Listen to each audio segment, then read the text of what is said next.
नमस्कार मित्रांनो, स्वागत आहे तुमचं आताच्या ब्रेकिंग न्यूजमध्ये।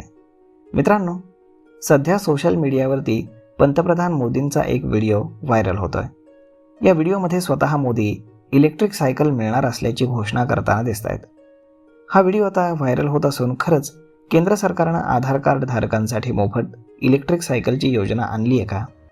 आणि आधार कार्ड तर आता सर्वांकडेच आहे, मग सगळ्यांनाच इलेक्ट्रिक सायकल सरकार देणार का? असे अनेक प्रश्न या व्हिडिओच्या माध्यमातून उपस्थित होत आहेत। त्यामुळे आम्ही या व्हिडिओ मागची पडताळणी सुरू केली। या व्हिडिओमध्ये स्वतः मोदीच दिसत आहेत, त्यामुळे अनेकांनी यावरती विश्वास ठेवला। अशी कोणती योजना आहे की सरकार इलेक्ट्रिक सायकल देते? तर मोफत इलेक्ट्रिक सायकल मिळवण्यासाठी काय प्रोसेस आहे? यासाठी काही फॉर्म भरायचा आहे का? यासाठी कुठे नोंदणी करायची आहे का? याची माहिती मिळवण्यासाठी आम्ही थोडीशी तपासणी केली। तर याबाबत अधिक माहिती सरकारकडूनच मिळू शकते। त्यामुळे आमच्या टीमनं हा व्हिडिओ आधीचा आहे की कधीचा आहे तर याची पडताळणी केली, याची माहिती मिळवली। त्यावेळी आमच्या पडताळणीमध्ये एक सत्य समोर आलं। तर आधार कार्डवरती मोफत इलेक्ट्रिक सायकलची योजना नाही आहे। पंतप्रधान मोदींनी अशी कुठलीच घोषणा केलेली नाही।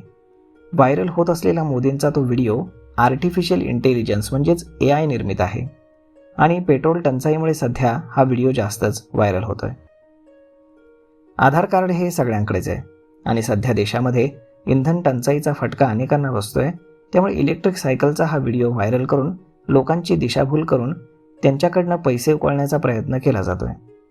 अशी कोणतीही केंद्र सरकारची योजना नाही। खोटे मेसेजेस आणि व्हिडिओ व्हायरल करून पैसे उकळण्याचाही यामध्ये डाव आहे।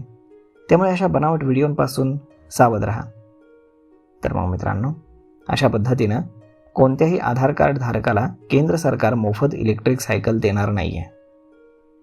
तर मग मित्रांनो, हा व्हिडिओ, ही माहिती तुम्हाला कशी वाटली हे तुम्ही आम्हाला कमेंट करून नक्कीच सांगा। आणि जर हा व्हिडिओ तुम्हाला आवडला असेल तर आपल्या जवळच्या मित्रमंडळींसोबत देखील हा व्हिडिओ तुम्ही शेअर करायला विसरू नका। धन्यवाद।